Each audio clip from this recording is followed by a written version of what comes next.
What's up, YouTube? Capital G here. Today I want to talk about the winner of YCS Long Beach's deck. It's Dark Road. You guys already know.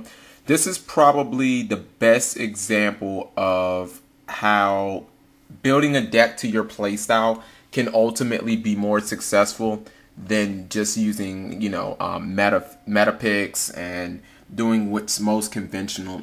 This deck, if you look at it, especially the side deck, this just screams.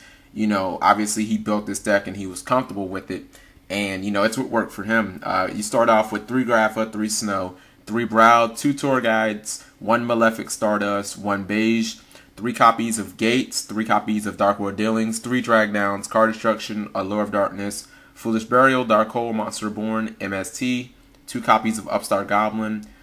With his traps, he's got 3 copies of Reckless Greed, 1 Torrential Tribute, 1 Deck Devastation Virus, 2 Mind Crush, 1 Starlight, 1 Skill Drain, 1 Solemn. Okay, so the monsters. One of the first things that stood out to me was that he didn't run gold or silver. I've actually been testing Darkwood. I was testing it yesterday. I mean, it's a very good card against Rabbit, but you can consider it somewhat unnecessary. I mean, Beiige essentially does the same exact thing. The difference is with Beiige, you have the ability to normal it and special it. I really like Malefic Stardust in this build because if you get if people have MST, they're gonna MST your gates as soon as you activate it. But what Malefic Stardust does is it protects you against heavy storms, and it protects you against people who draw MST after you have gates. So I really do like that. The gates. He only ran 2 upstarts, which seems a little weird, but he has 3 Reckless Greeds to kind of mitigate that. This deck looks like it's based entirely off speed. Obviously, the 3 Reckless are going to put in a little more work than 3 upstarts and no Reckless. So I definitely give him props there. He ran 2 copies of Mind Crush, which at first I kind of questioned because I don't really think that Mind Crush is good in this format. You lost Trap Does Shoot. But when you look at the drag downs, I mean, he honestly can open with Drag Down and Mind Crush and just pretty much win the game. Again, in that top 4 match he had, Drag Down just was ridiculous. And Drag Down turn 1 is one of the best plays that this deck has. 1 copy of Skill Drain. I wasn't crazy about that until I looked at the speed of this deck. I mean, he's got 3 Reckless, he's got 3 Upstarts, he's got 3 Gates, he's got 3 Dealings. You know what I mean? He has so many ways to get to that, and it's like this is one of those decks where it can win with Skill Drain and it can win without. It kind of reminds me of Heroes, so he should be able to get to that 1 copy of Skill Drain fairly quick. And even if he doesn't hit it, I mean, he's still just going to have Grapha beat down.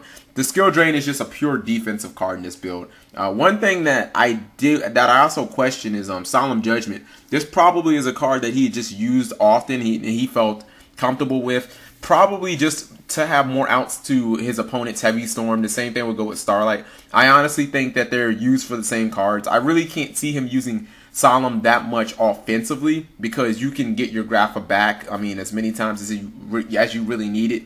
I think it's more or less just protection against Heavy Storm in case he doesn't have Starlight Road. So that's definitely a nice pick.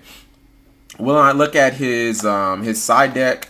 Most notably, the 2 copies of Royal Decree. That's definitely just screams for Dino and anti-meta. Because, again, once this deck gets rolling, when Dark World gets rolling, it's pretty much the hardest deck in all of Yu-Gi-Oh! To shut down. Because you're putting a 3000 beat on the field, and you can drop 2 of them. And even when your opponent kills a 3000 beater, which is not easy, you can just bounce and get the 3000 beater right back. So that's insanely difficult.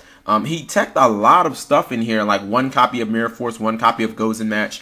Now, he explained the Gozen Match thing. He said that against Dino Rabbit, if he was going first, he would side that in so that they couldn't make Lagi or Doki turn 1, which is, I mean, I like that reasoning. The gellenduos are pretty good in this deck, too, because essentially it serves the same purpose as Reaper. Obviously, it doesn't die to stuff like, Forbidden Lance. But what's good about this is this card can actually put in for some damage, so you definitely have to like that.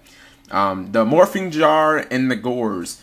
I'm not so sure about that because, I mean, ideally, with him running so many traps and running gates, Gorz doesn't seem like it's going to be a live card, but you can also pitch Gorz for gates if you're desperate. The one copy of maxx, I have to question that. Doesn't make any sense. I mean, outside of siding against windups, I don't understand what one copy is going to do. I personally would have ran just another copy of Skill Drain. But all in all, I think that this is definitely a very good deck. I think it's very playable. I love his tech Malefic Stardust Dragon. I like his Starlight Road in here. And just, I think that he beat so many people just off the pure speed of this deck that by the time people knew what the hell hit him, you know, this dude had already, you know, was +2, had a Grapha on board, and you know what I mean? And let's also take into consideration, no one sided anything for Dark World. Outside of Macro and Shadow Prison, which he side decks 2 Decrees and 3 MSTs, so he has good odds against that. Plus, his deck is almost fast. His deck is almost certainly faster than yours, so he should be able to hit his cards before you do. Especially against a deck like Rabbit that doesn't have draw support. So, yeah. Tell me what you guys think of this deck. If you think that Dark World will become more popular, I do. And I guess get your Gemini Imps ready, guys. Thank you for watching, and if you could really help me out, take 2 seconds and click an ad. That would help a lot. Thank you.